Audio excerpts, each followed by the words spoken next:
രാജ്യത്ത് ഓരോ തെരഞ്ഞെടുപ്പിന് ശേഷവും വ്യക്തികൾ നഷ്ടമാകുന്നത് സ്വാഭാവികമായ ഒരു പരിണാമ പ്രക്രിയയുടെ ഭാഗമായിട്ടാണ്. പക്ഷേ 2024 ലോക്സഭാ തെരഞ്ഞെടുപ്പിന് ശേഷം നമുക്ക് നഷ്ടമാകുന്നത് വ്യക്തികളെയല്ല, ഈ രാജ്യം തന്നെ നിയന്ത്രിച്ചിരുന്ന ചില പാർട്ടികളെയാണ്. അതാണ് ഇപ്പോൾ രാഷ്ട്രീയ വിദ്യാർത്ഥികളും ഒപ്പം തന്നെ രാഷ്ട്രീയ നിരീക്ഷകരുമൊക്കെ വിശകലനം ചെയ്യുന്ന വിഷയം. അതുകൊണ്ട് തന്നെയാണ് ന്യൂസ് ഇന്ത്യ മലയാളവും ഇന്ന് അനാലിസിസിനായി ആ പോയിന്റ് തന്നെ തിരഞ്ഞെടുത്തത്. നമുക്കറിയാം, ഇന്ന് ലോകത്തിലെ തന്നെ ഏറ്റവും കൂടുതൽ രാഷ്ട്രീയ പാർട്ടികളുള്ള രാജ്യം നമ്മുടെ രാജ്യമാണ്, ഇന്ത്യയാണ്. അതിൽ തന്നെ ഏറ്റവും കൂടുതൽ പ്രാദേശിക പാർട്ടികളുള്ള സംസ്ഥാനം ഉത്തർപ്രദേശാണ്. 426 പാർട്ടികളാണ് അവിടെ രജിസ്റ്റർ ചെയ്തിരിക്കുന്നത്. ഈ അടുത്ത ഇലക്ഷൻ കമ്മീഷൻ അതിലെ ചില പാർട്ടികളെയൊക്കെ എടുത്ത് ദൂരക്കളഞ്ഞു. കണക്കും കയ്യുമില്ലാതെ രജിസ്ട്രേഷൻ കഴിഞ്ഞതിന് ശേഷവും വെറുതെ ഒരു പേരും തട്ടിക്കുട്ടി നിൽക്കുന്ന പാർട്ടികളായതുകൊണ്ടാണ് അവരെയൊക്കെ എടുത്തു കളഞ്ഞത്. പക്ഷേ ഈ ചെറു കക്ഷികൾ പലപ്പോഴും ഉത്തർപ്രദേശ് പോലെ 1000 വോട്ടിൻ്റെ വ്യത്യാസത്തിൽ ജയിക്കുന്ന നിയമസഭാ മണ്ഡലങ്ങളിൽ നിർണായക ശക്തികളായി മാറാറുണ്ട്. അതുപോലെ തന്നെ നമുക്കറിയാം, നമ്മുടെ മഹാരാജ്യത്ത് ഭരണം നിയന്ത്രിച്ചിരുന്നത് ചെറു കക്ഷികളായിരുന്നു. പക്ഷേ അവരാരും അത്ര ചെറുതല്ലായിരുന്നു. അവരുടെ ആ ഒരു ചെറിയ ശതമാനം എം പിമാർക്കും ഒരു സർക്കാരിനെ താങ്ങി നിർത്താൻ കഴിയുമായിരുന്നു. അങ്ങനെ അനവധി സംഭവങ്ങൾക്ക് സാക്ഷ്യം വഹിച്ചിട്ടുണ്ട് ഇന്ത്യൻ ജനാധിപത്യം. ഇപ്പോൾ ഇതാ കഥകളാകെ മാറുകയാണ്. ഒരു കാലത്ത് ഇന്ത്യ ആര് ഭരിക്കണമെന്ന് നിശ്ചയിച്ചിരുന്നവരൊക്കെ ഈ തെരഞ്ഞെടുപ്പോടുകൂടി ഇല്ലാതാകുമോ എന്നാണ് ഇപ്പോൾ നാം ചർച്ച ചെയ്യുന്നത്. അതിൽ പ്രധാനപ്പെട്ട ഒരു രാഷ്ട്രീയ പാർട്ടി BSP ആണ്. ഉത്തർപ്രദേശ് ഭരിച്ചിരുന്ന ഒരു പാർട്ടി. കേന്ദ്രത്തിൽ ആര് ഭരിക്കണമെന്ന് തീരുമാനിച്ചിരുന്ന ഒരു പാർട്ടിയായിരുന്നു BSP. കഴിഞ്ഞ തിരഞ്ഞെടുപ്പിലും അവർക്ക് 10 ലോക്സഭാ സീറ്റുണ്ടായിരുന്നു. പക്ഷേ ഇപ്പോൾ അവരുടെ നില വളരെ പരിതാപകരമാണ്. പണമില്ല മുടക്കാൻ. ഒപ്പം തന്നെ അവരുടെ എം പിമാരെല്ലാം BJPയിലേക്ക് ചേക്കേറിയിരിക്കുന്നു. ഇത്തവണ തെരഞ്ഞെടുപ്പിൽ പേരിന് വേണ്ടി ചിലയിടങ്ങളിലൊക്കെ മത്സരിക്കുന്നു. മുൻപ് വിവിധ സംസ്ഥാനങ്ങളിൽ അവർ മത്സരിച്ചിരുന്നു. ഇന്ന് UPയിലേക്ക് മാത്രം ഒതുങ്ങിയിരിക്കുന്നു. ഈ തെരഞ്ഞെടുപ്പൂടെ കഴിഞ്ഞാൽ സ്ഥിതി എന്താകുമോ എന്ന് കാത്തിരുന്ന് കാണേണ്ടി വരും. കാരണം UPയിലും ഒപ്പം തന്നെ കേന്ദ്രത്തിലുമൊന്നും അധികാരമില്ല. അധികാരത്തിൻ്റെ 7 അയലത്ത് പോലുമില്ല. എന്തിനേറെ പറയുന്നു, പ്രതിപക്ഷ മുന്നണിയുടെ ഭാഗം പോലുമല്ല. മറ്റൊരു പ്രധാനപ്പെട്ട പാർട്ടി NCP ആണ്. ശരത് പവാർ നേതൃത്വം നൽകുന്ന NCP. ഇന്ന് ഈ അനാലിസിസിനായി ഇരിക്കുന്നതിന് തൊട്ടു മുമ്പ് കേട്ട വാർത്ത, NCP കോൺഗ്രസുമായി ലയിക്കാനുള്ള ചില ചർച്ചകൾ പുരോഗമിക്കുന്നു എന്നുള്ളതാണ്.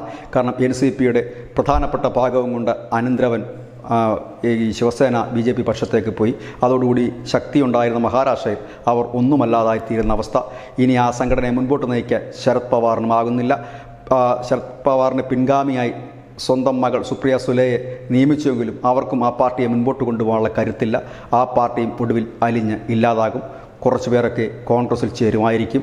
ഏതായാലും BJP വലവിരിച്ച് കാത്തിരിക്കുന്നുണ്ട്. അത് കുറേയധികം അങ്ങോട്ടേക്ക് ഒഴുകും. പിന്നീടുള്ളത് JDU ആണ്. നിതീഷ് കുമാർ എന്ന ഒറ്റയാനിൽ മാത്രം കെട്ടിപ്പടുത്ത പാർട്ടി. JDUവിൻ്റെ പല MLAമാരെയും വടക്കിഴക്കൻ സംസ്ഥാനങ്ങളെല്ലാം BJP പണ്ടേക്ക് റാഞ്ചി. ഇനി അവശേഷിക്കുന്നത് ബീഹാറിൽ മാത്രമാണ്. അതുകൊണ്ട് തന്നെയാണ് നിതീഷുമായുള്ള പുതിയ കൂട്ടുകെട്ടിൽ അവർ ആനന്ദം കാണുന്നതും. BJPയുടെ എക്കാലത്തെ സ്വപ്നം ബീഹാർ ഒറ്റയ്ക്ക് ഭരിക്കുക എന്നുള്ളതാണ്. അടുത്ത നിയമസഭാ തെരഞ്ഞെടുപ്പിൽ അത് പൂവണിയിക്കാനുള്ള ഒരുക്കത്തിലാണ് അവർ. അതിനായി അവർ കാണുന്നത് JDUവിനെ തന്നെയാണ്. ഈ തെരഞ്ഞെടുപ്പിന് ശേഷം അടുത്ത നിയമസഭാ തെരഞ്ഞെടുപ്പിന് മുമ്പ് JDUവിനെ അവർ പതുക്കെ സ്നേഹിച്ച് നക്കി കൊല്ലുമായിരിക്കും.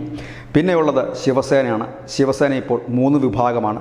ഒന്ന് ശിവസേനയുടെ ഉദ്ധവ് വിഭാഗം, ഷിൻഡെ വിഭാഗം. ഇതുകൂടാതെ പണ്ടേക്ക് ശിവസേനയോട് ഗുഡ് ബൈ പറഞ്ഞ് ശിവസേനയുടെ നിലപാടുമായി മുൻപോട്ട് പോകുന്ന രാജ് താക്കറയുടെ MNS ആണ്.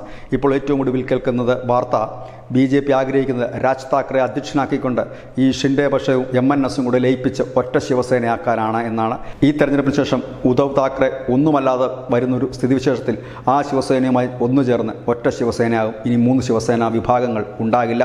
അവരുടെ നിലപാടുകളെല്ലാം ഇനി ഒരു ശബ്ദമേ ഉണ്ടാകൂ. മറ്റൊന്ന് BJD ആണ്, ബിജു ജനതാദൾ. ബിജു ജനതാദൾ ഈ തെരഞ്ഞെടുപ്പിന് ശേഷം BJPയുമായി സഖ്യത്തിലേക്ക് പോകാനുള്ള സാധ്യതയുണ്ട്. എന്തുകൊണ്ട് ഇപ്പോൾ സഖ്യം അവർ ചേർന്നില്ല എന്ന് ചോദിച്ചാൽ അതിനൊറ്റ ഉത്തരമേ ഉള്ളൂ. അവർ സഖ്യത്തിലേക്ക് വന്നിരുന്നുവെങ്കിൽ അവിടെ തകർന്ന് തരിപ്പണമായി കിടന്ന കോൺഗ്രസ്സിന് ഒരു ഊർജ്ജം ലഭിക്കുമായിരുന്നു. അത് ലഭിക്കാതിരിക്കുന്നതിന് വേണ്ടിയിട്ടാണ് BJPയും BJDയും മാറി നിന്ന് പരസ്പരം മത്സരിച്ചത്. അവിടെ കോൺഗ്രസ് തലപൊക്കാതിരിക്കാൻ. ഈ തെരഞ്ഞെടുപ്പിന് ശേഷം ഇനി അടുത്തൊന്നും ഒറീസയിൽ നിയമസഭാ തെരഞ്ഞെടുപ്പോ ലോക്സഭാ തെരഞ്ഞെടുപ്പോ ഇല്ല. അവർ ഒന്നിക്കുകയാണ്. അങ്ങനെ ഒന്നിച്ച് മുൻപോട്ട് പോവുകയാണെങ്കിൽ ഇപ്പോൾ തന്നെ അസ്വാരസ്യങ്ങൾ ഉടലെടുത്ത് തുടങ്ങിയ ബിജു ജനതാദളും നിയമസഭയിൽ ഭരണം പിടിക്കാമെന്ന് കരുതുന്ന BJPയും ഒന്നിച്ചു നീങ്ങുമ്പോൾ അവസ്ഥ ചിന്തിക്കാവുന്നതേ ഉള്ളൂ. പിന്നുള്ളത് BRS ആണ്. തെലങ്കാന അടക്കി ഭരിച്ച ചന്ദ്രശേഖർ റാവുവിൻ്റെ പാർട്ടിയിലെ ബഹുഭൂരിപക്ഷം പേരും BJPയിലെത്തി. അവശേഷിക്കുന്ന കുറച്ച് പേർ കോൺഗ്രസിലും. ഇനി അതിനും മുൻപോട്ടേക്കൊരു വഴിയില്ല. പിന്നെ ഉള്ള ഒരു പാർട്ടി തമിഴ്നാട്ടിലെ ADMK ആണ്. ഈ തെരഞ്ഞെടുപ്പിന് ശേഷം വിധി എഴുതും ADMKയ്ക്ക് എങ്ങനെ പോകാമെന്ന്. ഒരുപക്ഷെ ശേഷിക്കുന്ന കുറച്ച് പേരുമായി ADMK എന്ന പേരും നിലനിർത്തി അത് കുറച്ച് കാലം കൂടി മുൻപോട്ട് പോകുമായിരിക്കും. അടുത്ത ലോക്സഭാ തെരഞ്ഞെടുപ്പിൽ BJPയുടെ കീഴിൽ ഒരു ചെറു സഖ്യകക്ഷിയായി മാറാനുള്ള സാധ്യതകളാണ് വളരെ കൂടുതൽ. പിന്നെയുള്ളത് നമ്മുടെ പ്രിയപ്പെട്ട CPM CPIയുമാണ്. അതൊക്കെ ഇപ്പോഴും മത്സരിക്കുന്നുണ്ട്.